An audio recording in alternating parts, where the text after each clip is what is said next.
신명기 말씀을 우리가 계속 살펴갑니다. 우리가 지난 시간에 살폈던 내용들은 이스라엘 자손들이 시내산에서 가데스 바네아까지 이른 다음에 이 가데스 바네아에서 가나안 땅을 향해서 올라가라고 하는 명령을 즉각적으로 순종하지 않고 가나안 땅을 정탐하게 해달라라고 요구했던 이스라엘 백성들의 그 불신앙, 또 40일이 지나고 나서 정탐꾼들이 보고하는데 그 내용이 상반되죠.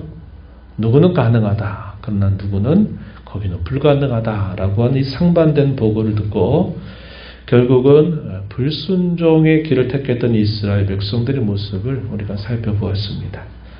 하나님께서는 진노하시면서 그 땅을 능히 차지할 수 있다라고 말했던 이 여호수아 갈렙 외에는 아무도 이 약속의 땅을 들어가지 못한다 하시면서 모세를 통해서 광야로 들어가라 하는 말씀을 하시게 되자 그때 비로소 이스라엘 자손들이 올라가겠다고 고집을 부리다가 결국 큰 패배를 맛보게 되는 이야기를 우리가 함께 살펴보았습니다.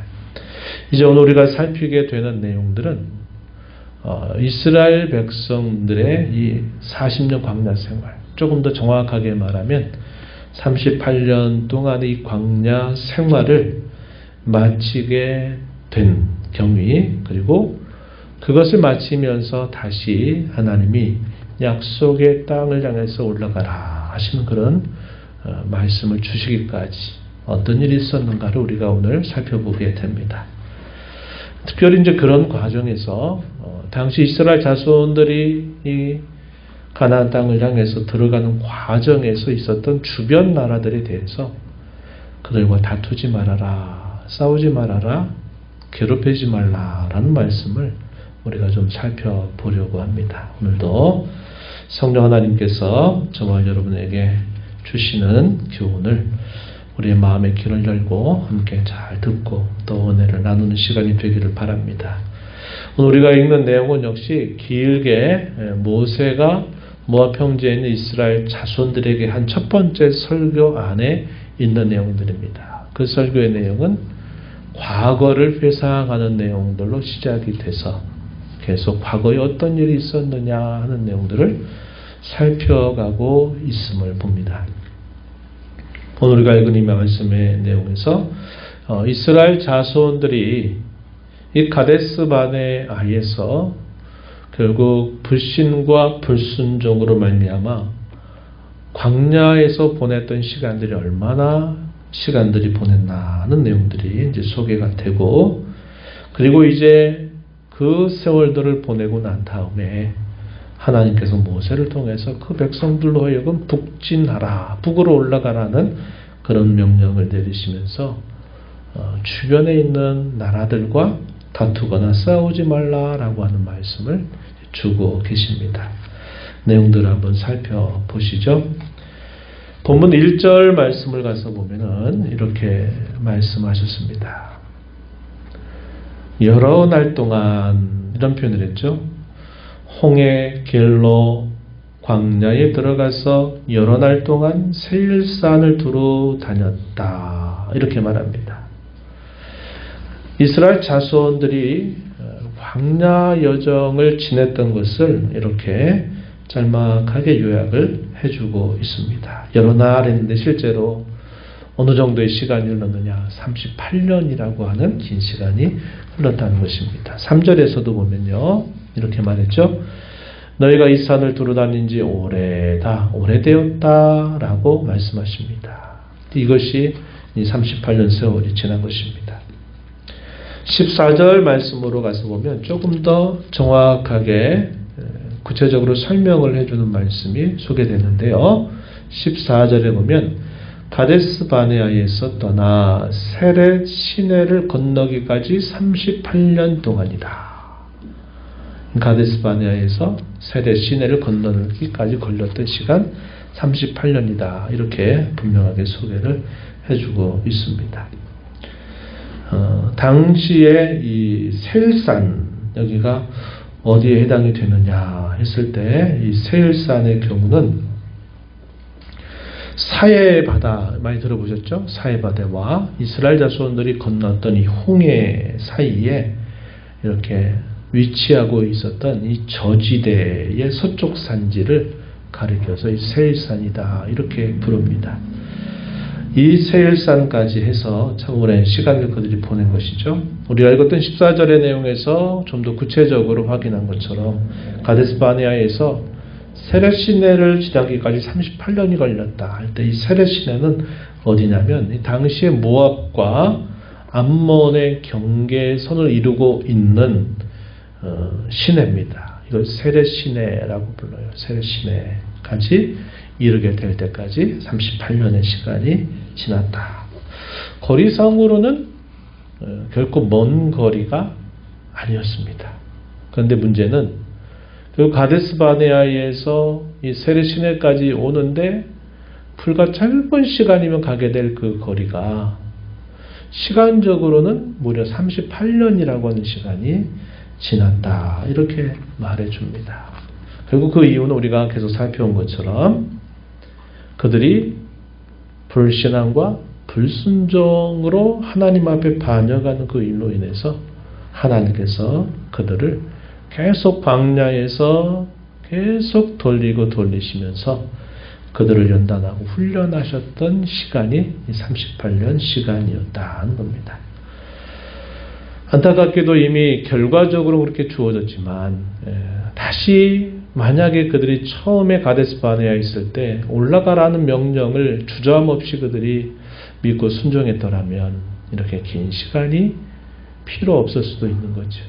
결국 이 시간의 길고 짧음, 하나님의 징계를 받아서 연단받고 훈련받았던 이 시간의 길고 짧음은 결국 그들이 하나님 앞에 어떻게 하나님을 대하였는가에 따라서 주어진 결과다 하는 것을 우리가 주목하는 것입니다.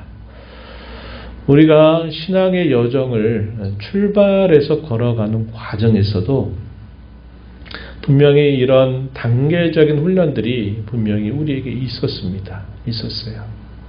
어떤 사람은 이런 신앙의 깊이가 더 깊어지게 될 때까지, 어떤 사람은 길지 않은 시간 속에서 그 신앙의 뿌리가 단단해지는 사람도 있는가 하면, 또 어떤 사람은 많은 시간이 걸렸음에도 불구하고 그 신앙의 단계 혹은 신앙의 깊이가 아주 연약한 그런 이들도 있다 하는 것입니다.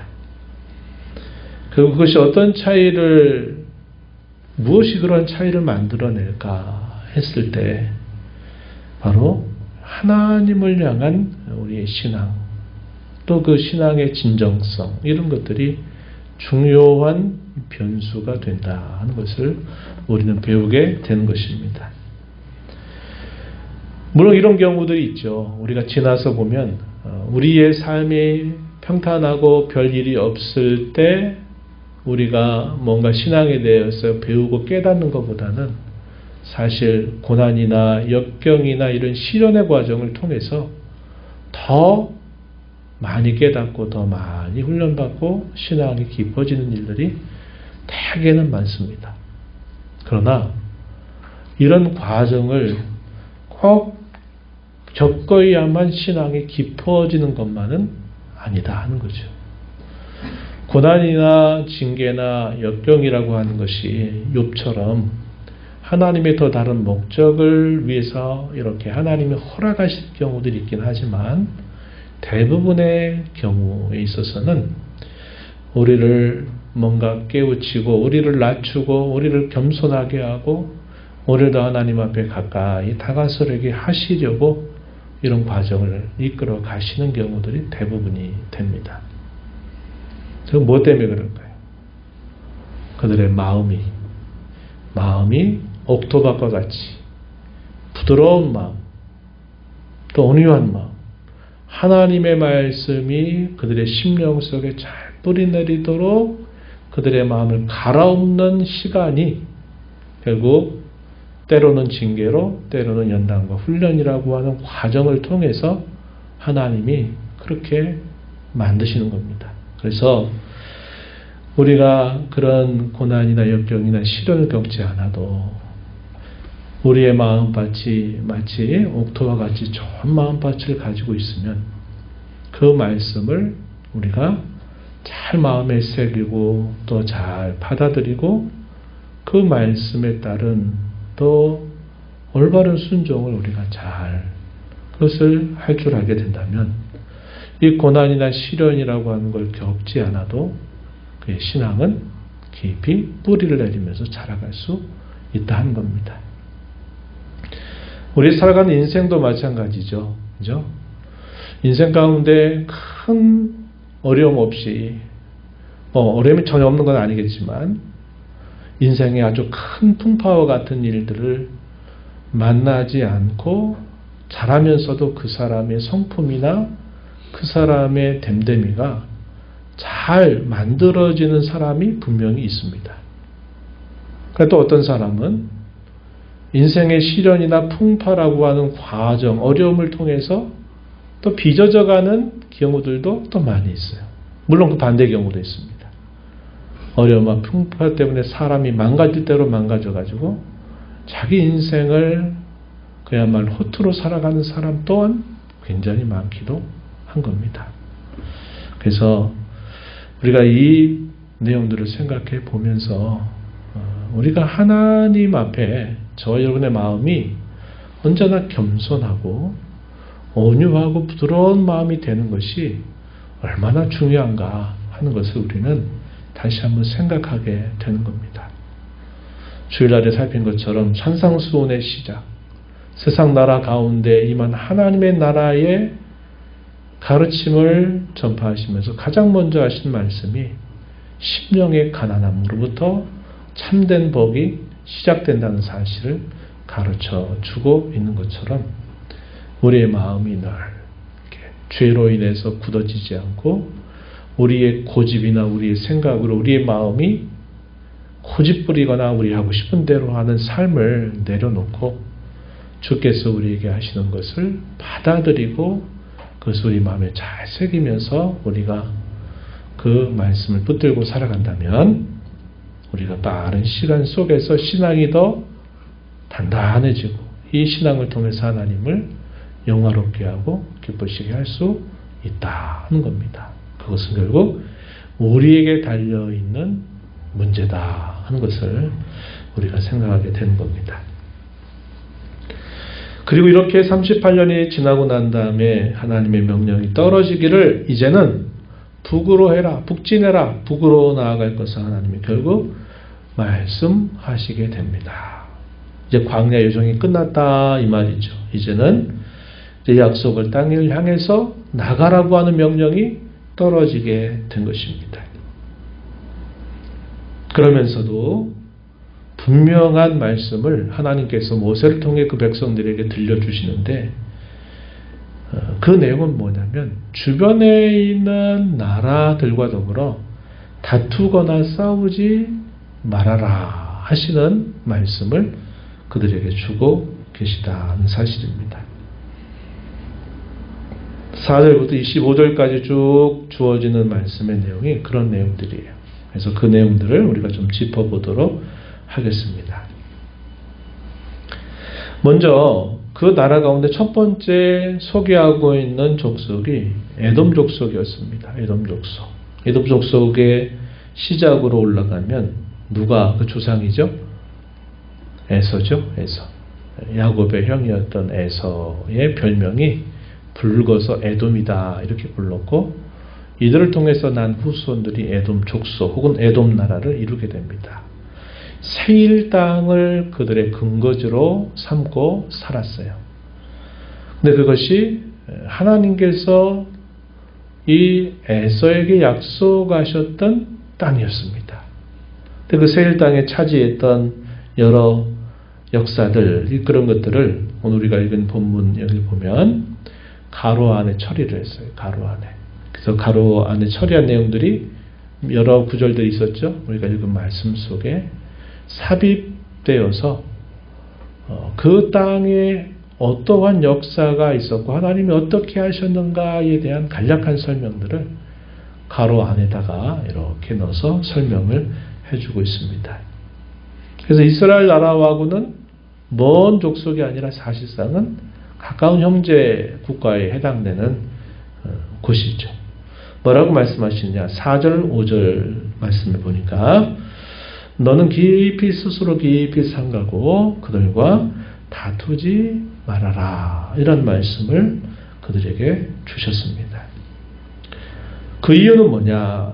5절 하반절에 이는 내가 세일산을 에서에게 기업으로 주었기 때문이다. 그 이유를 말씀해 주십니다.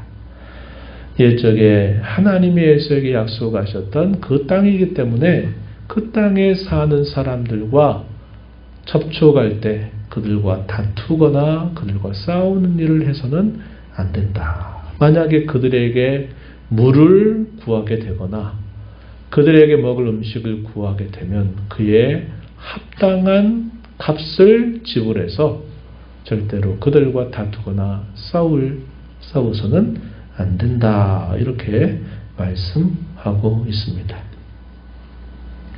그런 다음에 소개되고 있는 두 번째 족속이 모압 족속입니다.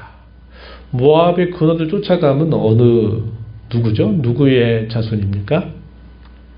아브라함의 조카였던 롯. 그렇죠. 롯의 두 자식을 통해서 세워진 나라 혹은 족속이 이 모압과 암몬입니다.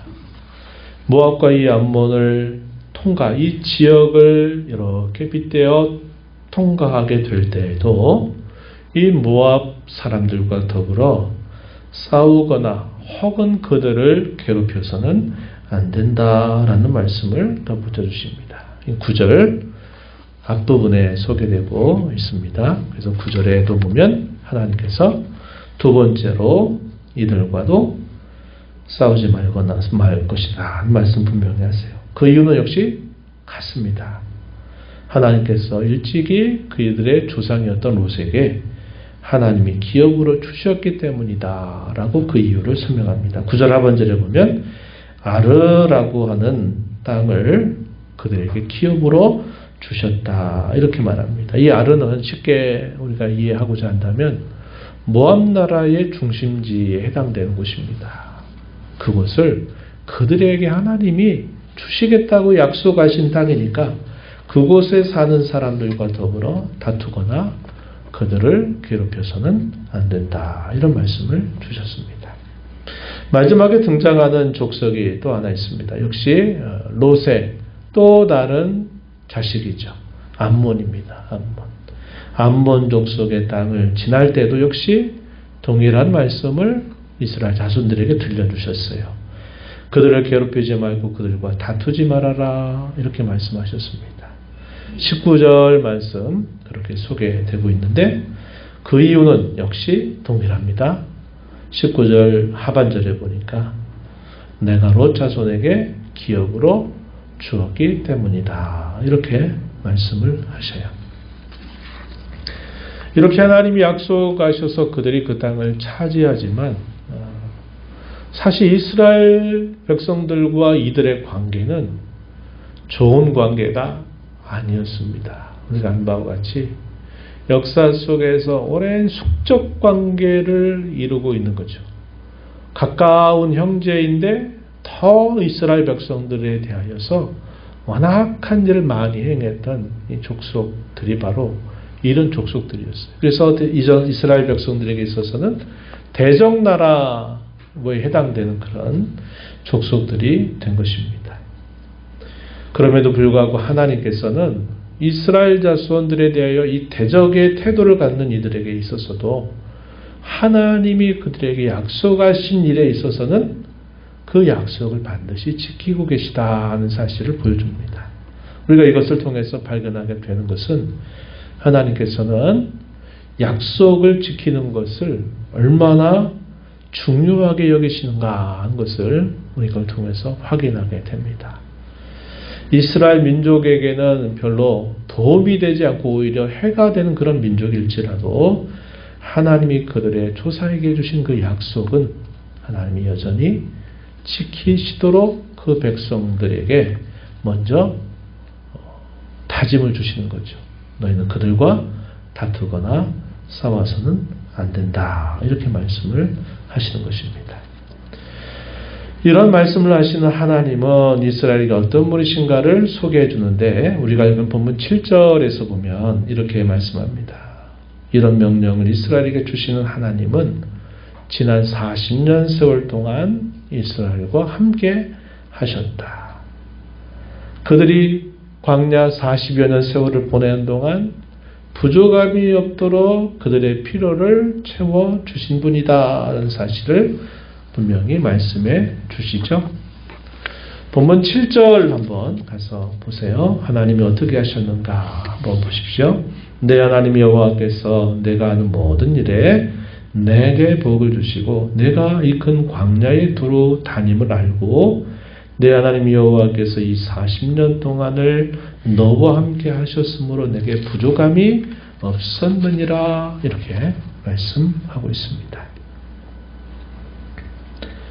40년은 사실은 징계로 겪었던 시간들이죠. 그러나 하나님은 그 백성들을 징계하시면서도 그들을 여전히 계속 돌보시고 인도하시고 그들이 광야 생활 가운데 필요한 것들을 하나님이 공급하시며 채워주셨다 하는 사실을 우리가 보게 됩니다. 하나님이 자기 백성들을 향하신 그분의 본래의 마음, 본심은 변함이 없구나 하는 사실을 우리가 발견하게 되죠. 이것도 이스라엘 편에서 하나님께 대하여 신실하고 진실해서가 아니라 사실은 하나님 편에서 일방적으로 하나님이 그 하신 약속을 이행하시는 그분의 신실하심 때문에 사실 이렇게 되었다는 사실을 우리가 알게 되는 것입니다. 결국 다 그 백성들의 실력이 아니다 이 말이죠. 그것은 하나님이 그들의 모자람과 부족함과 완악함에도 불구하고 하나님이 오래 참으시고 그들을 여전히 돌보시고 그들을 인도하셨다는 사실을 밝혀주고 있는 것입니다. 사실상 오늘 우리가 이 광야와 같은 우리의 삶을 돌아봐도 우리의 실력이라고 말할 수 있는 것이 없어요. 하나님이 그분이 우리에게 하신 변치 않는 그분의 약속에 대한 신실함, 변함이 없으심 이것 때문에 우리가 그분의 많은 긍휼과 자비를 힘입어서 여기까지 살아오게 되었음을 우리는 역시 알게 되지요. 이 광야 길을 통과하는 동안에 큰 변화가 생겼죠. 세대가 교체됐습니다. 우리가 잘 안 봐같이 애굽에서 나온 첫 번째 세대가 다 이 광야 길을 통과하면서 다 죽게 되었고 그곳에 태어난 자손들이 처음 나올 때만큼의 인원을 또 유지하도록 하나님이 그들에게 약속하신 복을 그들에게 주신 것입니다. 세대가 바뀌었어요. 그래서 그들이 애굽에서 처음 나온 세대들은 다 이 광야길을 통해서 다 죽었다는 겁니다. 이것도 우리가 보면 그들의 수완이 다 차서 수완을 채워서 그들이 죽은 게 아니라 결국 그들의 범죄와 허물 때문에 수완을 채우지 못한 채 결국 하나님께로부터 벌을 받아서 일찍 죽게 되었다는 것을 또 우리에게 보여주고 있는 것이죠. 이러한 세대 교체가 있게 되면서 하나님은 이제 모세를 통해서 다시 그 백성들로 하여금 약속을 땅을 향해서 진군할 것을 말씀하고 계신 겁니다. 24절 말씀을 한번 보세요. 이제 우리가 다음 시간에 살펴볼 말씀과 쭉 연결되는데 24절에 보시면 이렇게 명령을 내리셨습니다. 너희 일어나 행진하여 아르논 골짜기를 건너라. 내가 헤스본 왕 아모리 사람 시온과 그의 땅을 내 손에 넘겼은즉 이제 더불어 싸워서 그 땅을 차지하라. 이런 명령을 내리신 하나님이 덧붙여 주시는 약속이 또 있습니다. 25절 소개되죠. 오늘부터 내가 천하만민이 너를 무서워하며 너를 두려워하게 하리니 그들이 내 명성을 듣고 떨며 너로 말미암아 근심하리라. 하나님 이렇게 약속을 덧붙여 주시면서 이제는 진군할 것을 명령하시게 됩니다. 그들이 첫 번째 싸움의 대상이 된 그 족속이 어떤 족속이냐 보니까 요단강을 중심으로 했을 때 요단강의 동쪽에 있는 큰 두 나라가 있었어요. 바로 그 나라 중에 남쪽에서 북쪽으로 북진하면서 처음 만나게 되는 족속이 바로 여기 소개되고 있는 이 족속입니다. 헤스본 왕 아모리 사람 시온, 그의 나라를 쳐라. 그래서 그 땅을 차지하도록 하여라 하는 명령을 하나님이 내려주시고 그렇게 하도록 하나님이 함께 하시겠다. 하나님의 약속을 덧붙여 주고 계신 것입니다. 그래서 이스라엘 족속들이 이 헤스본 왕 시온과 더불어 전쟁이 벌어지면서 그 땅을 차지해요. 전쟁에 실력이 없는 이스라엘 자손들이 그 큰 땅에 있는 사람들과 싸워서 승리하게 됩니다. 이 하나님이 승리케 하신 거죠. 그 다음에 또 만난 나라가 바산 왕이었던 옥이 이끌고 있는 그 나라와 더불어 또 전쟁이 붙어서 그 땅에서 또 승리해서 그 땅을 차지하게 돼요. 그래서 요단강 동편에 있는 그 두 큰 나라가 차지하고 있는 그 땅을 그들이 이스라엘 자손들이 그걸 점령하게 되면서 그들의 땅이 요단강에 있는 서편 가나안 칠족들이 있는 그 땅뿐만 아니라 요단 동편에 있는 땅까지 다 차지하게 되면서 나중에는 그것이 자신들의 기업이 되는 것입니다. 이제 그런 내용들이 이제 우리가 다음 시간에 또 이어서 좀 살펴보게 될 거예요. 그래서 오늘 우리가 살핀 내용은 광야 40년 세월이라고 하는 걸 보내면서 세대가 교체되었고 그 광야 40년 생활이 지나면서 결국은 사람들이 처음 나왔던 사람들은 다 죽고 또 새로운 세대들이 일어나면서 그들이 함께하게 되고 그들이 마침내 진군명령이 떨어지면서 요단 동편에 있는 나라와 더불어 전쟁을 하게 되는 그런 내용들이 오늘 우리가 살펴본 내용 속에 나타납니다. 오늘 우리가 이 말씀 보면서 몇 가지 좀 교훈점들을 생각해 보려고 합니다. 첫 번째 교훈 이것입니다. 아까도 살폈던 내용이죠. 불순종으로 인해서 38년 세월을 통해 하나님이 그들에게 뭘 가르치시려고 할까요? 결국 순종을 가르치는 겁니다. 하나님이 하신 그 말씀을 믿고 순종을 가르치시려고 하시는 겁니다. 그런데 상당한 시간이 걸렸던 것이죠. 우리가 그걸 통해서 우리가 살아가는 삶 속에서도 마찬가지입니다. 우리가 광야와 같은 이런 여정을 걸어가게 하시면서 하나님 우리에게 가르치시는 것, 우리의 주어져 있는 상황, 우리의 주어져 있는 환경 속에서 우리 자신의 뜻을 항상 비워내고 하나님의 뜻을 따라 순종하게 하시려고 하신다. 이걸 우리가 이 말씀을 통해서 배우게 됩니다. 믿음과 순종의 훈련이에요. 결국 우리가 이 땅에 계속 사는 동안 훈련받는 두 가지 내용을 요약한다면 하나님을 신뢰하는 법, 하나님을 믿는 법, 그리고 그 믿음에 따라서 그분의 뜻에 순종하는 훈련이 우리 광야와 같은 인생 속에서 하나님이 계속 연단하고 훈련하시는 바가 된다. 우리가 어떤 마음으로 그것을 대하느냐 하는 것이 대단히 중요하다 하는 겁니다.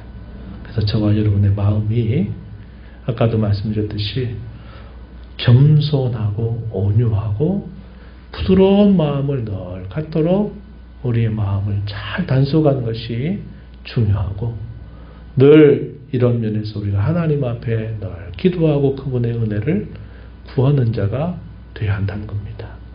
우리의 마음이 이렇게 준비되지 않으면 이 믿음이라고 하는 것이 깊이 뿌리 내리기가 어렵고 순종의 삶이 안 되고 고집을 부리는 삶으로 계속 가다가 참 많은 시간들을 또 보내야만 되는 일들이 따라오는 것이죠.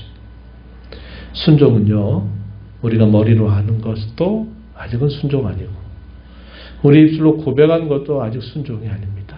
순종은 우리가 처해져 있는 삶 속에서 우리의 행실을 통해서 나타날 때 그것을 순종이라고 말하는 거예요. 사실 그렇게 보면 우리가 얼마나 불순종하는 사람들인가 하는 것을 알게 됩니다. 저 자신도. 예. 내가 뭐 하나님 말씀하신 거 크게 거역한 거 없는 걸요? 이렇게 말씀하실 수 있는 분들이 있을지 모르지만, 하나님 말씀에 대한 이 순종의 자세는 하지 말라는 것, 안 하면 순종 잘하는 것이다, 이것만 아니고 하나님이 힘써 행하라 하는 것을 그 행한 일에 게으르고 태만하고 부족한 것도 역시 하나님의 뜻에 대한 불순종에 해당이 됩니다. 그렇게 보면 우리가 얼마나 하나님 앞에 불순종하는 사람들인가 하는 것을 발견할 수밖에 없어요. 그래서 늘 이 불순종한 우리의 태도와 마음을 고쳐서 우리가 순종의 사람이 되도록 하나님의 은혜를 구하고 살아가는 자세가 중요하다. 첫 번째 교훈입니다. 두 번째 우리가 생각하는 것은 이 부분이에요. 약속받은 땅이 있었죠? 그리고 하나님이 약속하지 않은 땅이 있습니다. 이걸 잘 구별할 것을 가르쳐 주셨어요. 그죠? 예를 들어서 우리가 살펴봤던 세 족속, 에돔 족속이라든지 모압 족속, 암몬 족속의 땅은 절대로 너희가 건들지 말아라. 그 땅은 그들에게 내가 약속한 땅이야. 너희 땅 아니야. 이렇게 하나님 말씀하셔서 그들과 다투지 말 것을 분명하게 말씀해 주세요. 쉽게 말하면 손대지 말라 이 말입니다. 그러나 손대라고 하신 땅이 있었죠. 어느 땅이었어요? 요단 동편에 있었던 나라, 그렇죠. 헬스본 왕 시온이 다스리고 있는 그 나라 땅은 어떻게 하라는 겁니까? 손대가지고 싸워서 그 땅을 차지하라고 말씀하셨어요. 약속받은 땅과 약속받지 않은 땅을 잘 구별해서 약속받은 땅은 싸워서 차지하라고 명령하시죠. 24절 우리가 읽었던 말씀입니다. 그러나 약속받지 않은 땅은 절대로 손대지 않게 하셨어요. 그거 건들지 마라.